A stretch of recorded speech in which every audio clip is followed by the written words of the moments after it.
If you find yourself cycling into that same problem over and over and over and over again, then it's a pretty clear indication that you're at the source of the pattern. It's not to judge yourself. It's not to come down on yourself. It's just, isn't that interesting? I'm seeing this pattern within myself, right? This applies to work. This applies to dating. This applies to conversations with your partner, right? So many different places these things can show up. And as you notice the patterns, then you get to be curious with yourself. Like, wow, Hey there, peeps. This is Michele Molitor. Thank you for listening to the show. I would love if you could give us your opinion on how you felt about the show, your experience that you have in regards to what we've been talking about. I am having an absolute blast, but your input is like dynamite on that explosion. So give us your input. We'd love to hear from you. Any questions, comments, concerns? Give us everything you got. We love it. Thanks. I hope you're having an awesome day. Welcome to the Business Ownership Podcast, brought to you by Awareness Strategies, helping you navigate the waters between entrepreneurship and ownership. Hey there, peeps. This is Michele Molitor, and I'm super glad that you're here with us today because I'm here with my most amazing guest, Michele.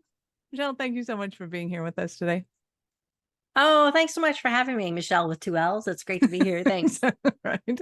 We are going to have a ton of fun. But in the meanwhile, let everybody know who you are and what you do for business.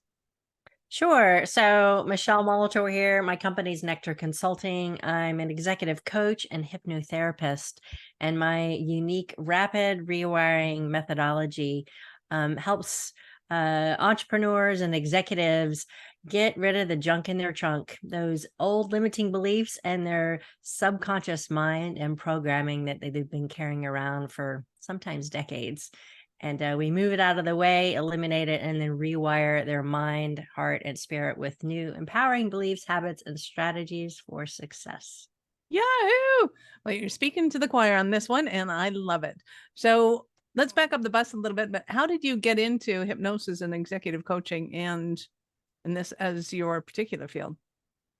So I was a creative director in web development in my former career until I got bullied off the .com boss in 2000. How rude.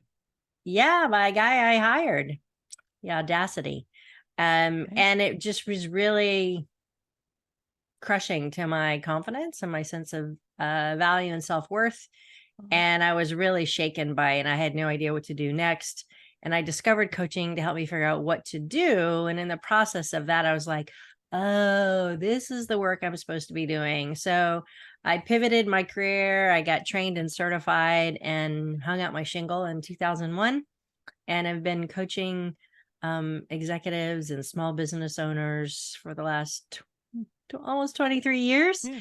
And I added hypnotherapy to the mix about 7 years ago when I discovered it for my own self to continue to process my own wounds that we all have in various stages in life, and realized how powerful it was and how quickly it really supercharged the coaching that I was doing. So I now work with clients typically over 3 to 6, 9 months to help them get at those deeper held beliefs that are lodged in your subconscious, which is 90% of your brain power versus the 10% that is your conscious mind. So by getting at those things at that deeper level, it really helps people create space within themselves to form new ideas, new beliefs, and new habits that improve not only their success, but also their health and their well-being oftentimes, because when we are not able to process the emotional traumas that we go through in life, they stick, right? They get caught in our cellular system and our nervous system. And so by moving those out, it clears out the stuff that ends up manifesting as physical disease in the body. So it's really powerful work. I love it. Everybody is different, and every day is different in my work. So nice. Well, I think we've led parallel lives, so this is going to be a lot of fun. When it comes to who you work with now, who would you say is your ideal client, or who's your favorite to work with, or who comes to you more often? My ideal favorite clients are typically folks in their 40s and 50s. They've achieved some level of success in their life. They're oftentimes going through a career transition, like, I'm done with that. I don't want to do that anymore, but I don't know who I want to be when I grow up, right? Or they're living through a very toxic work environment that's causing them to really like choose. Do I want to choose my own health and well-being, or do I want to stay in this place that's really having a very negative toll on me? So oftentimes people find me when they've tried many other things and nothing has worked. And so they are eager to do this work to let go of those old habits that keep attracting to them the negativity, the toxicity that they have in their environment, so they can completely change out things for better circumstances. Nice. So I noticed that on your website, you're focused particularly on the all of a sudden the word popped out of my head. The Imposter syndrome. Thank you. That's the one I'm looking for. And you have an interesting twist on it, because almost everything I had seen before regarding it was, hey, you're super successful and you don't feel like it. What's going on? Whereas to me, a lot of the inhibitions that people have when they do career changes isn't, hey, I'm successful and I don't feel like it. It's, hey, I have all this experience, but it doesn't seem to be working for me. Or there's a whole lot of other things going on. And you've identified a lot of areas where people, I think, can self-identify really clearly. And I think it helps people to self-identify that it's not just, I've got all this and I don't feel like it, that there's a lot more going on there. Which I love. So can you elaborate a little bit more on kind of how you broke those up into those sections and where you take people with that? Sure, absolutely. So, having suffered through my own massive case of imposter syndrome, right? It took me years to figure that out and crawl my way back out of that hole, right? How did I've been on this quest to reclaim my own confidence and figure out how to help other people not have to suffer through the bullying, the toxic workplaces that I had to go through. And so in all my research and practice, what I found was imposter syndrome is this really nice top layer, right? It's the politically correct, the socially acceptable way of talking about self-doubt. Right? And self-doubt is not something I want to go, hey, I have self-doubt. Yes, I do. Woohoo. Right? People don't like to do that. But when you can recognize that self-doubt is actually what's holding you back, then you can start to shift the conversation with yourself. And the self-doubt didn't show up because you got bullied out of your job, like in my case. It was there at a much deeper level. So I've identified 5 different self-doubt archetypes. There's the fearful follower, the reluctant resistor, the anxious avoider, the procrastinating perfectionist, and the shapeshifter. And each one of these show up because of the circumstances in your life that have led you to believe things about yourself. The shapeshifter, for example, is often someone who has grown up with a narcissistic caregiver. So they're extreme people pleasers because they're always having to shift and morph how they're being so that they stay safe, right? So they're learned ways of being based on the environment that you grew up in. And by being able to identify that, then you can start to unravel the vice grip that it has on you, and start to recognize your own innate strengths, your own value, and your own worth. I love it. And I think it's really important that people can have something that they can identify. And trust me, I'm not a big fan of labels per se, but I do think that when somebody can self-identify and they go, oh yeah, that sounds like the thing that that's got a hold of me, then it's easier to go kind of down the rabbit hole or follow the hooks and get them unlatched, if you will, so that they can start to experience that freedom that one, they need to if they're going to change careers, and certainly if they're going to become entrepreneurs. But a lot of times I find that people get they escape from it and then they find it again. They escape from it and they find it again. So what have you experienced that? And if so, what do you think is contributing to that kind of cyclical success? Well, that's a great point. I think we all deal with self-doubt at various points in our life. We all probably have dealt with imposter syndrome at various points. I think 3 out of 5 adults have dealt with imposter syndrome at some point in their career. And the key is how quickly are you resilient from it?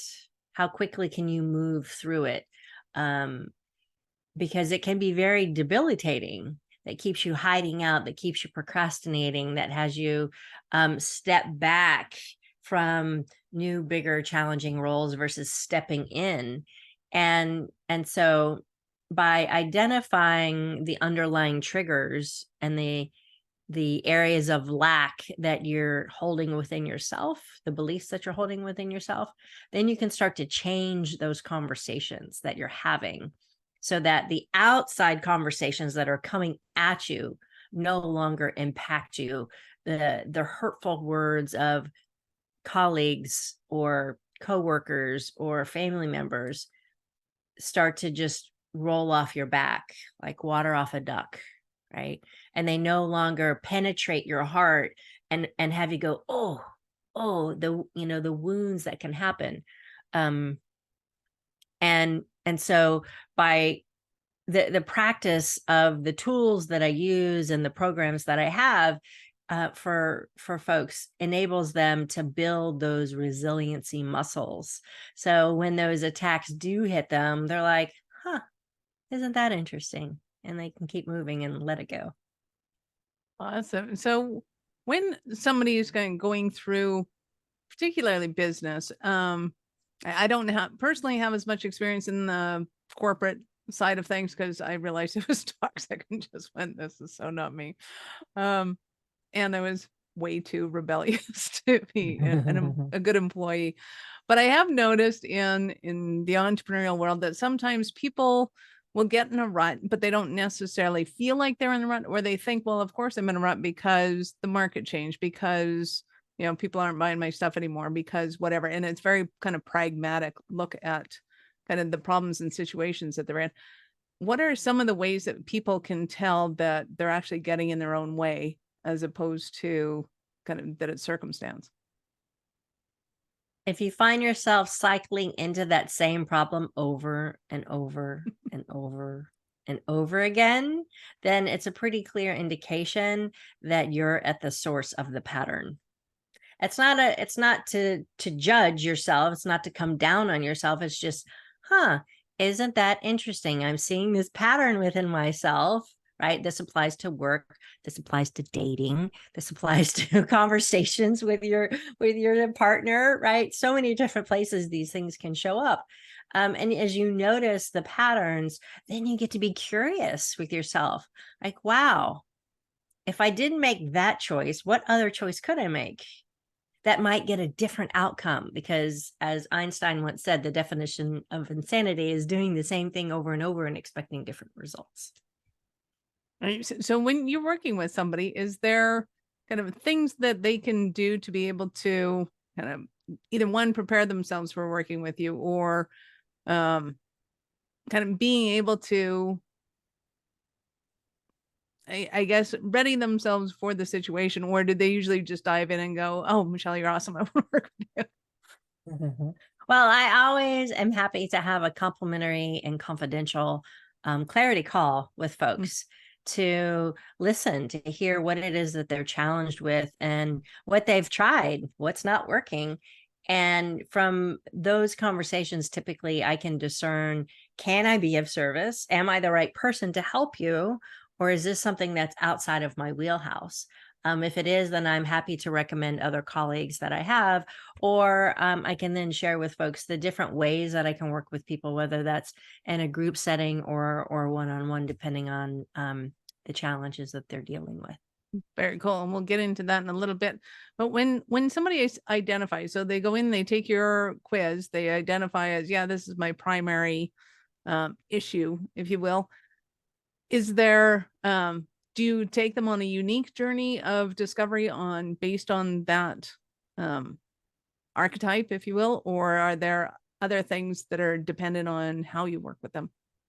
Sure. So that initial clarity call is really key to help me start to see.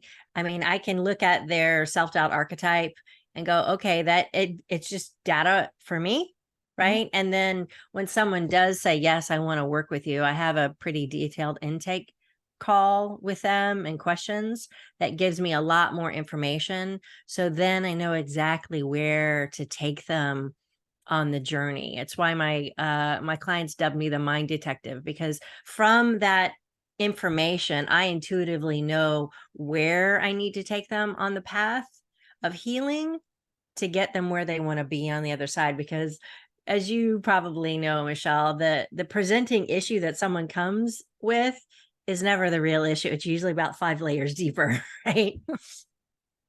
Awesome.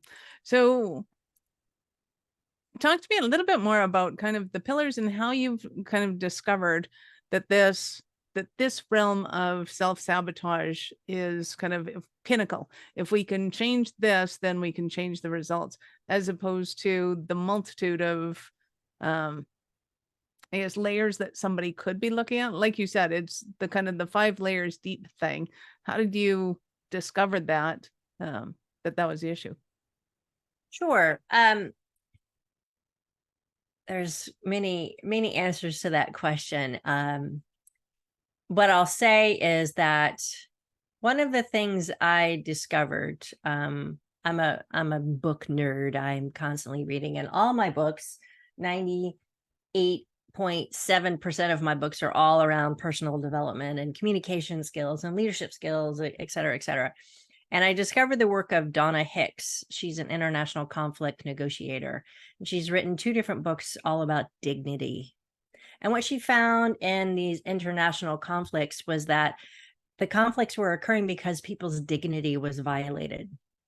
And it so resonated with me. And I could finally see that the wounds that we carry that create self-doubt all started when someone violated our dignity, when someone belittled us or made us feel less than or not enough or not worthy. And we took those words to heart, and then we created these barriers to connection to protect ourselves, right? You can thank your amygdala, that fight, flight, or freeze part of your brain. I like to call her Amy. Amy's your amygdala. She just wants to keep you safe and alive and on the planet, right? So Amy starts throwing up all these shields and cloaks and protective mechanisms so that you don't have to experience that version of pain again. The problem is we collect them over a lifetime. Amy doesn't ever get her programming updated until you do this kind of work. So recognizing where your dignity got violated and how that created the self-doubt, the fear, the anxiety, the I'm not enough story that you've been carrying around your whole life is really, really important. And then the next step, you can identify and go, yep, there's the thing. I got a thing right here, right on the end of my nose. It's another whole thing to remove it from the end of your nose and then reprogram your system with a new way of being that actually empowers you to be more successful, to be happier, to be healthier, to be more joyful in life. So it's a stepped process, but it's a really powerful one. It's well worth it. I was just on a call a little while ago with a client. She's like, I really thought I was going to do this work and you were just going to flip a switch and I wouldn't have to do anything and everything would be great. I'm like, well, this isn't the Matrix. I do not have a red pill and a blue pill. Right.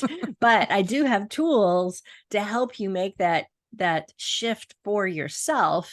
I can just point it out and help you see and be your guide on the path of your own transformation and self-awareness to get you to the place that you want to be so that you can move the big boulders of fear and self-doubt that are really holding you back so that there's just more lightness of being to move through I the think it's world really easy to forget that even though Nero took the pill, it was still a 2-hour movie. Where he had to overcome exactly. a few Or a things. 3-hour movie. I don't know which one, but Or they were whatever long. it was. It was really long. And I think too that this, I love the conversation about communication with dignity, because I think they're very powerful words that people look up to with a dear amount of respect, and yet can cause a lot of triggers of, well, you didn't respect me, when meanwhile it's just there's so much going on in the conversation that people don't recognize what was actually said as opposed to what they thought was actually said, as opposed to what they meant about what was said. So like, talk to me about how people can create dysfunctional conversations by bringing these emotional triggers with them. Well, we do it so unconsciously, right? We have all of these unconscious triggers and programs that we inherited from our family of origin, or we adopted growing up because of our life circumstances, all because of the environment, the water we were swimming in, so to speak, energetically as we become adults. And so we're all covered in trigger buttons. We don't realize it. And we're having a conversation. All of a sudden I go poke, poke, poke, and I hit 3 buttons. And you're like, suddenly your whole face changes, right? Your whole demeanor changes. And I'm like, what did I say? Right? What happened? But you're triggered, and your amygdala has now hijacked your brain. And so you don't have words. You're just pissed off. And I'm like, I don't understand. So a really powerful tool that I now use, developed completely separately by my colleague Joe Kettinger. At the same time, Donna Hicks was developing her book around dignity. He's developed a tool called Dignify. And dignify.com is a place that it's a communication tool that can be used with friends, with partners, with colleagues. It's used in corporations all over the world, and it helps identify. It's an emotional motivator. An emotional motivator snapshot. It's the closest thing to core values that I've identified at any kind of assessment that I've ever done, and I've done all of them. And so, nice. You can identify your top 5 dignity traits. But then the software platform gives you a way to have conversations with others and go, Michele, tell me about your number 1 dignity trait called creative. And what does that mean to you? So it creates a safe container of psychological safety for people to talk with each other about the things that are most important to them, because it literally tells you what question to ask. Nice. And how do I bring more of that to our work together or our relationship together? And so it creates a whole different level of understanding. So the misinterpretations stop getting in the way and triggering more challenges versus clearing them out of the way. I once heard somebody say, if you don't have the time or opportunity to count to 10, just go back and say, and what did that mean to you? I'm confused. I love that. Right. It just gives you that little bit of, it was kind of funny. I was having a conversation with my son, and I had brought a street lamp. Sounds really weird. From one house to the next house. And we put it in, set up the electrical, and I was scratching the old house numbers off to put on the new house numbers and little fun message, whatever. And he goes, "Oh, you took the house numbers off the house." I go, "Yeah."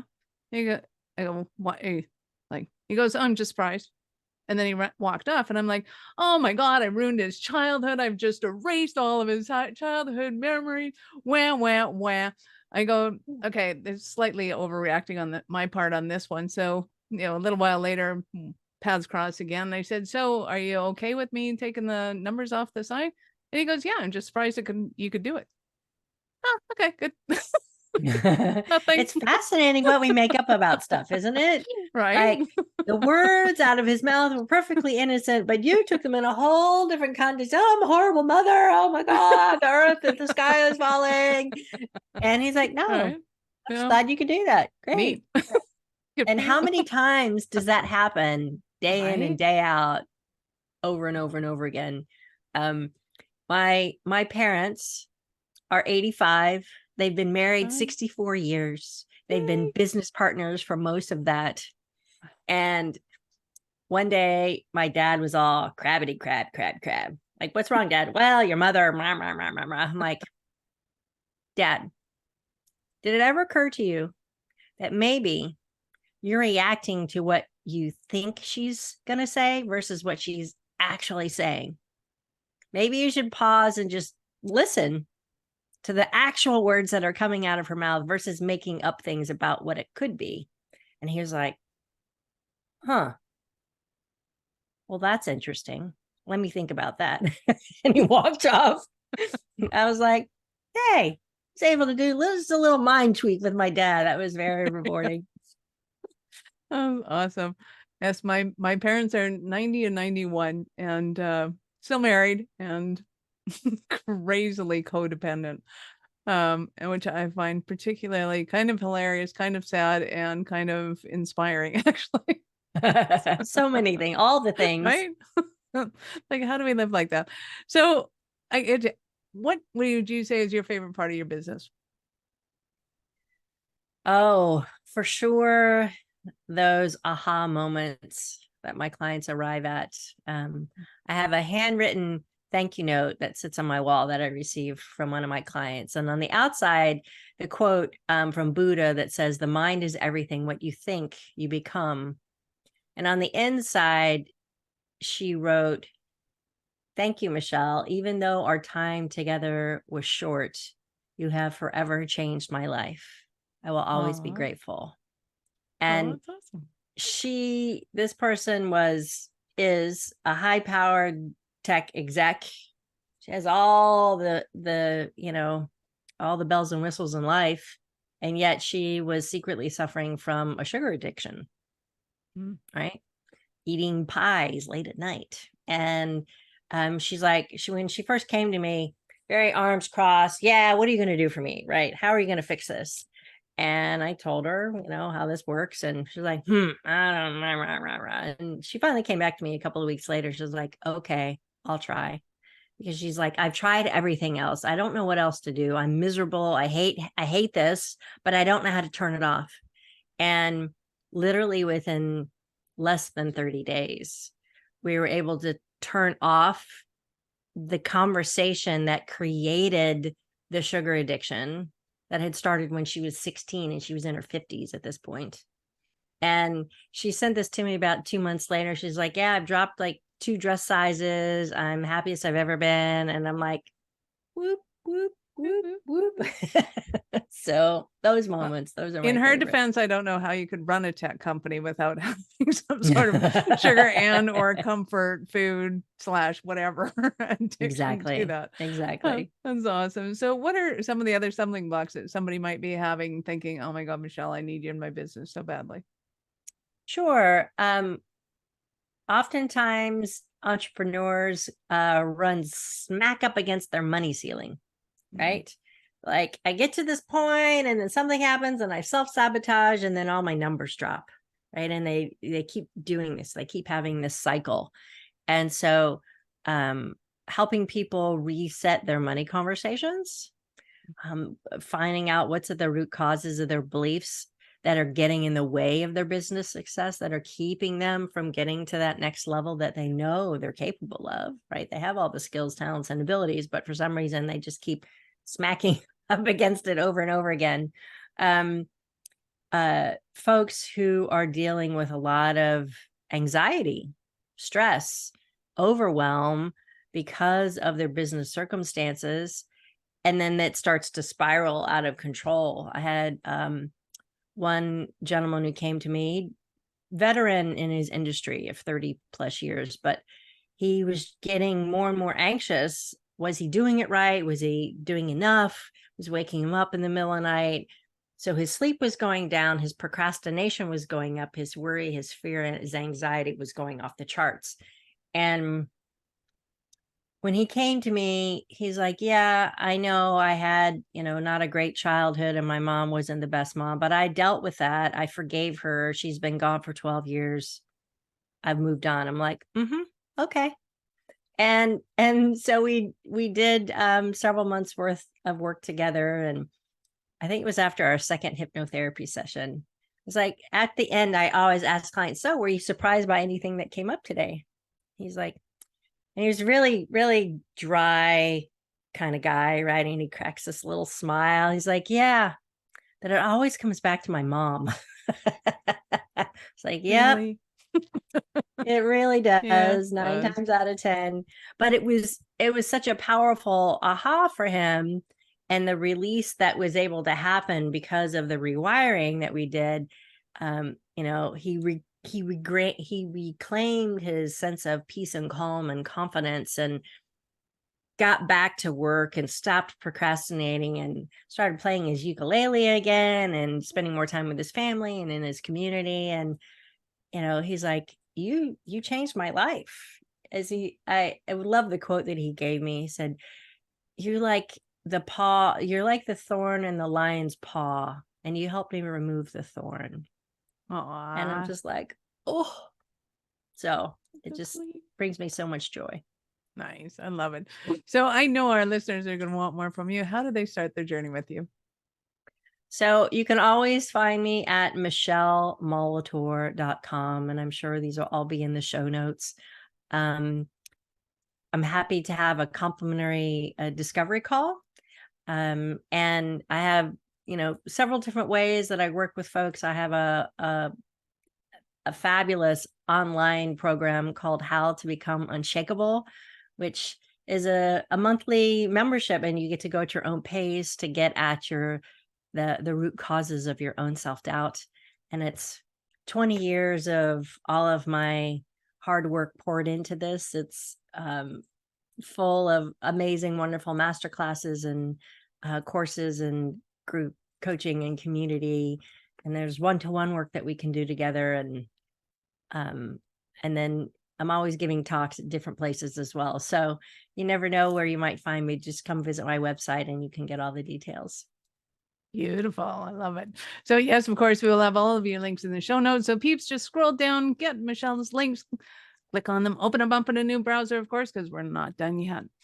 So Michele, at what point in life did you know that you were special kind of crazy enough to think that you could become an entrepreneur?